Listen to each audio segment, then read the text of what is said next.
म्हणून मी तुम्हाला सांगितलेलं की ती नियोजनची जी बैठक आहे त्या बैठकीमध्ये निर्णय होईल. बाकी विचारा, बाकीचं तिकडे माहिती देतो. संजय राऊतांनी जो आरोप केलेला आहे एकनाथ शिंदे भाजपमध्ये पक्ष विलीन करणार आहेत आणि त्यासाठी दिल्लीला सारखे जात आहेत अशा पद्धतीचं जे त्यांनी आरोप केलेला आहे, काय याला उत्तर काय द्यायचं आहे? बघा, संजय राऊतांना रात्रीचे दिव्या स्वप्न पडत असतात. त्यांना असं स्वप्न पडत असतं केंद्रामध्ये राहुल गांधी पंतप्रधान झालेत. नंतर त्यांना स्वप्न पडत असतं की बाजूला सगळ्यांना काढून मुख्यमंत्री म्हणून संजय राऊतांची नियुक्ती झाली. नंतर त्यांना स्वप्न पडत असतं की मुंबई महापालिकेवर त्यांचा पक्षाचा महापौर बसणार. ही स्वप्न त्यांना रात्रीतून पडत असतात आणि जशी स्वप्न पडतात त्यानुसार ते सकाळी बोलत असतात. प्रामुख्याने शिवसेना प्रमुख आदरणीय बाळासाहेबांचे विचार सर्वसामान्य जनतेपर्यंत पोहोचवण्याचं पवित्र काम एकनाथ शिंदे साहेब करतायत. आणि एकनाथ शिंदे साहेबांचं जे हिंदुत्व आहे ते हिंदुत्व भाजपशी मिळतं जुळतं असल्या कारणानं भारतीय जनता पक्षाबरोबर आमची युती आहे.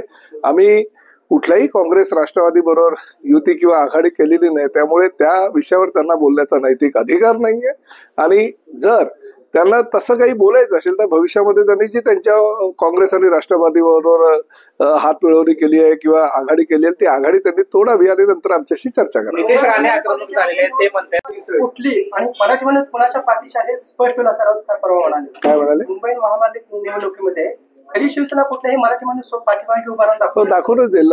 लोकसभेच्या निवडणुकीमध्ये खरी शिवसेना कोणाच्या पाठीमागे आहे हे एकनाथ शिंदे साहेबांच्या पाठीमागे राहून 7 खासदार निवडून जे दिलेले आहेत ते ह्या मराठी माणसानेच दिलेले आहेत. परत 40 आमदार आमच्याकडे आहे अशी वल्गना तुम्ही करत होता. त्याच एकनाथ शिंदे साहेबांच्या नेतृत्वाखाली आम्ही विधानसभा लढलो आणि विधानसभेमध्ये तब्बल 60 आमदार आमचे निवडून आले. त्यामुळे मराठी माणूस कोणाच्या पाठीमागे आहे हे महाराष्ट्रातल्या जनतेनं दाखवून दिलं. अहो, तुम्ही एवढ्या 80 जागा लढता आणि 19 जागा तुमच्या निवडून येतात आणि आम्ही अवघ्या 80 जागा लढतो आणि आमच्या त्या ठिकाणी 60 जागा जर निवडून येत असतील तर खरी शिवसेना कोणाची आहे हे महाराष्ट्रातल्या मराठी माणसानं काय महाराष्ट्रातल्या तमाम नागरिकांनी दाखवून दिलेलं आहे. त्यामुळे आगामी ज्या निवडणुका आहेत त्यात कोकणात आणि स्वबळावर भाजप लढू नाही. बघा, नितेश राणे काय राज्याचे मुख्यमंत्री नाही आहेत. शेवटी ते एका मतदारसंघाचं प्रतिनिधित्व करतायत. राज्याचे ते मंत्री आहेत. सर्व काही निर्णय जे राज्याचे घेत असतात ते आदरणीय मुख्यमंत्री म्हणून देवेंद्र फडणवीस, उपमुख्यमंत्री म्हणून आदरणीय अजितदादा पवार आणि आमचे माजी मुख्यमंत्री आदरणीय एकनाथ शिंदे साहेब घेत असतात. अशा परिस्थितीमध्ये नितेश राणे काही बोलले किंवा अजून कोणी काही बोललं तर त्याला काही अर्थ नाही. आमची भूमिका स्पष्ट आहे. महायुतीच्या माध्यमातून आम्हाला निवडणुका लढवायच्यात. भले मुंबई महापालिकेचे असू द्या, ठाणे महापालिकेचे असू द्या किंवा इतर जिल्हा परिषदा, पंचायत समिती किंवा नगर परिषदा असू द्या, महायुती म्हणूनच निवडणुका लढवण्याची आमची भूमिका कायम आहे. शेवटी आता निवडणुका लागल्यानंतर स्थानिक पातळीवर जर काय निर्णय होत असतील तर ते निर्णय घेण्याचे अधिकार पूर्णपणे ह्या तिन्ही नेत्यांचे असल्या कारणाने त्या वेळी तो निर्णय घेण्यात येईल. सगळ्या निवडणुका स्वबळावर. माझं म्हणणं तेच आहे की महायुतीमध्ये शेवटी निर्णय घेण्याचे अधिकार हे मुख्यमंत्री आणि दोन्ही उपमुख्यमंत्र्यांना असले तरी स्थानिक पातळीवर आता कोणी किती काही वल्गना केल्या तरी शेवटी अंतिम निर्णय हा राज्य हे तिघे नेते एकत्र बसून घेतील आणि तो निर्णय आम्हाला सगळ्यांना बंधनकारक आहे. पुण्यामध्ये आलेले एका कार्यक्रमात एकनाथ शिंदेच्या माजी आमदारांना केला जातो आणि दुसऱ्या बाजूला शिवाजी सावंतांसारखे ज्येष्ठ नेते शिवसेना सोडून जात आहेत. नाही, शिवाजी सावंतांनी अजून काही शिवसेना सोडलेली नाहीये. शिवाजी सावंतांशी माझं स्वतः बोलणं झालं. आम्ही त्यांच्याशी बोलू, चर्चा करू, काही मार्ग काढू आणि तुमचं मत म्हणणं जे आहेत की कुणी अजूनपर्यंत कुणाकडे गेलेलं नाही. भविष्यामध्ये कोण कधी कुणाकडे जाईल हे काही सांगता येत नाही. आता जिल्हा परिषदा, पंचायत समित्यांना 1 महिन्याचा अवधी आहे. ह्या 1 महिन्याच्या कालावधीमध्ये सोलापूर जिल्ह्याचं राजकारण वेगळ्या वेगळ्या पद्धतीने होईल. धाराशिव जिल्ह्याचं राजकारण सुद्धा वेगळ्या पद्धतीने होईल. महिनाभर थांबा. आज कोण कोणाबरोबर आणि उद्या कोण कोणाबरोबर हे तुम्हाला लवकरच कळेल. म्हणजे निवडणुकीच्या आधी हे इंटरनल पॉलिटिक्स पुढे आलंय का सगळं? कारण नाही, मला तसं काही वाटत नाही. पण धंगेकर एक शिवसेना पक्षाचा आक्रमक चेहरा आहे आणि त्यांनी महापालिकेमध्ये 3 वेळा प्रतिनिधित्व केलंय. 1 वेळा त्यांनी विधानसभेमध्ये प्रतिनिधित्व केलेलं आहे. त्यामुळे सर्वसामान्य कार्यकर्ता म्हणून त्यांची पुणेकर ओळखतात त्यांना आणि महापालिकेमध्ये आणि विधानसभेमध्ये प्रतिनिधित्व केलेलं असल्या कारणाने ते खाचखळगे सुद्धा त्यांना माहिती आहेत.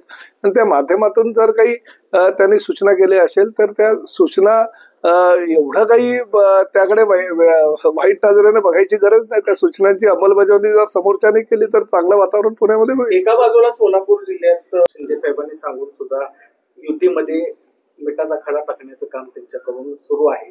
काय ऐकत नाही आता थोड्या वेळा नाही, ज्या पद्धतीनं पुण्याचं राजकारण चाललेलं आहे तसं बघायला गेलं तर आदरणीय मुख्य नेते एकनाथ शिंदे साहेबांनी सूचना दिलेल्या आहेत. फक्त धंगेकर नाही तर महाराष्ट्रातील इतर जे काही नेते आहेत किंवा कार्यकर्ते आहेत किंवा पदाधिकारी आहेत त्यांना स्पष्टपणे सूचना दिलेल्या आहे की महायुती भक्कम राहील यासाठी सर्वसामान्य शिवसैनिकांनी आपापल्या पद्धतीनं काम करायला पाहिजे आणि महायुती अजून कशी भक्कम होईल त्यासाठी प्रयत्न करायला हवेत. परंतु जर अशा पद्धतीनं जर कुणी मिठाचा खडा टाकायचा प्रयत्न करत असेल तर एकनाथ शिंदे साहेब सक्षम आहे. त्यावर भविष्यामध्ये पण जे काही कारवाई करायची ती कारवाई होईलच. परंतु आमचे मंत्री उदय सामंत यांनी सुद्धा एक भूमिका स्पष्ट केलेली आहे की प्रत्येक एका हाताने टाळी वाजत नसते. त्यामुळे जर पुण्यामध्ये एक न्याय दिला तर तोच न्याय ठाण्यामध्ये सुद्धा द्यायला हवा. सोलापूरचे मला असं वाटतं दोन ठाकरे नाही कित्येक ठाकरे एकत्र सगळ्यांनी यायलाच हवे. फक्त दोघांनी येऊन चालणार नाही. ठाकरे परिवार हा मोठा आहे. जसा पवार परिवार राज्यामध्ये सर्व परिचित आहे सर्वांना, त्याच पद्धतीने ठाकरे परिवार सुद्धा प्रबोधन ठाकरेंपासून सगळ्यांना परिचित आहे राज्यातल्या जनतेला आणि प्रामुख्याने मुंबईतल्या जनतेला. आणि परिवारानं एकत्र येणे काळाची गरज आहे. शेवटी कुटुंब फुटलं किंवा कुटुंबाची विभक्त कुटुंब जर झालं तर दुःख हे मराठी माणसाला असतं. तरी ठाकरे परिवार जर आता एकत्र येत असेल निश्चितपणे चांगली गोष्ट आहे. निदान 20 वर्षानंतर त्यांना कोणाची ताकद किती आहे हे जर आज कळलं असेल तर आमच्या दृष्टीने फार महत्वाचं आहे. परंतु कुणीही किती एकत्र आले आणि कुणीही किती एकत्र आल्यानंतर ठिकऱ्या उडवण्याचा जरी प्रयत्न करत असं आहे असं जरी बोलत असेल तरी मला असं वाटतं की एकनाथ शिंदे साहेब सगळ्यांच्या हातामध्ये टिपऱ्या देतील. शेवटी ऑपरेशन टायगर तर महाराष्ट्रामध्ये चालू आहे. ऑपरेशन टायगरच्या माध्यमातून अनेक काही योजना आमच्या असतात. त्यामुळे महिनाभर थांबा, तुम्हाला तुमच्या बातम्या नाही तुम्हाला तुमच्या बातम्या मिळतील. 1 नोव्हेंबरला मोर्चा काढतायत सत्याचा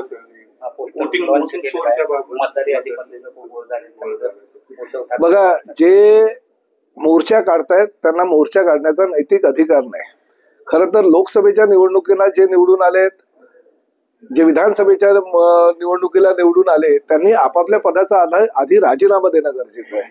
ज्या मतदानाच्या माध्यमातून तुम्ही लोकप्रतिनिधी म्हणून निवडून आलेला आहात, कोणी खासदार झाले कोणी आमदार झाले, तुम्हीच निवडणूक आयोगावर आता ताशेरे ओढताय. जेव्हा निवडून आले तेव्हा तुम्ही काही म्हणाला नाही. बरोबर आहे, माझ्या जनतेने मला निवडून दिलं, एवढा मोठ्या मताधिक्याने निवडून दिलं म्हणून तुम्ही सांगताय. आणि आता मात्र राजकारण करायची वेळ आली, निवडणुका जवळ आल्यात म्हणून काहीतरी राजकारण करून राज्यातलं राजकारण वेगळ्या दिशेने नेण्याचा प्रयत्न जर तुम्ही करत असाल तर योग्य नाही. तुम्ही मोर्चा काढा. मोर्चा काढायचा नैतिक अधिकार ह्या राज्यातल्या किंवा हे देशातल्या प्रत्येक नागरिकाला आहे. परंतु मोर्चा काढत असताना थोडीशी नीतिमत्ता तुम्ही पाळली पाहिजे. आधी तुमच्या नगरसेवक पदाचे, तुमच्या विधानसभा सदस्यत्वाचे आणि तुमच्या लोकसभा सदस्यत्वाचे राजीनामे द्या आणि मोर्चामध्ये सामील व्हा असं मला सांगणं आहे त्यांना. 2 ठाकरे एकत्र येतात.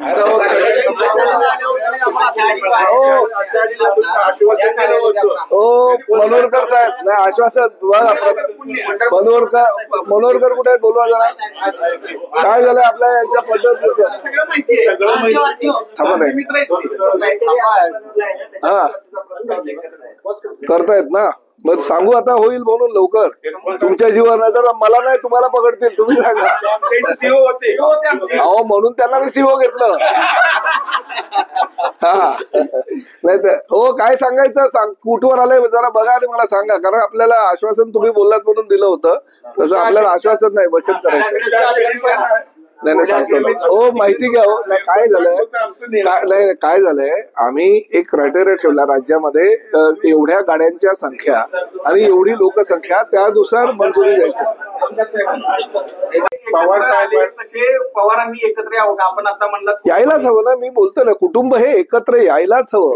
भले ते ठाकरे पवार असू द्या कुटुंब असू द्या किंवा पवार कुटुंब असू द्या, प्रत्येक कुटुंबानं एकत्र येणं आणि मराठी माणसानं एकत्र येणं ही काळाची गरज आहे आणि आम्ही त्याचं स्वागत करतो. कुटुंब म्हणून एकत्र आहे. राजकीय दृष्ट्या ते त्यांच्या प्रत्येकाचे आता विचार वेगळे आहेत. प्रत्येकाचे यायला काय हरकत आहे, यायला हवं. मी तर दोन्ही परिवाराशी फार जवळीक आहे माझं, कारण दोन्ही परिवाराशी माझे कौटुंबिक नातं आहे. त्यामुळे दोन्ही परिवार जेव्हा ठाकरे परिवार एकत्र आला तर आनंद मलाही झाला. कारण मी एवढ्या वर्षापासून त्यांच्या सोबत आहे. पवार परिवार, मी आज एवढ्या वर्षापासून माझे राजकीय गुरु म्हणून मी पवार साहेबांना मानतो, कारण वयाच्या 18व्या वर्षापासून पवार साहेबांचा झेंडा घेऊन मी माझी राजकीय सुरुवात केली विद्यार्थी संघटनेपासून. त्यामुळे पवार साहेब माझे राजकीय गुरु आहेत. त्यांना मी दिवाळीच्या निमित्तानं दरवर्षी भेटायला जातो. परवाही भेटायला गेलो, त्यांचा आशीर्वाद घेतला. पंढरपूरचं कार्य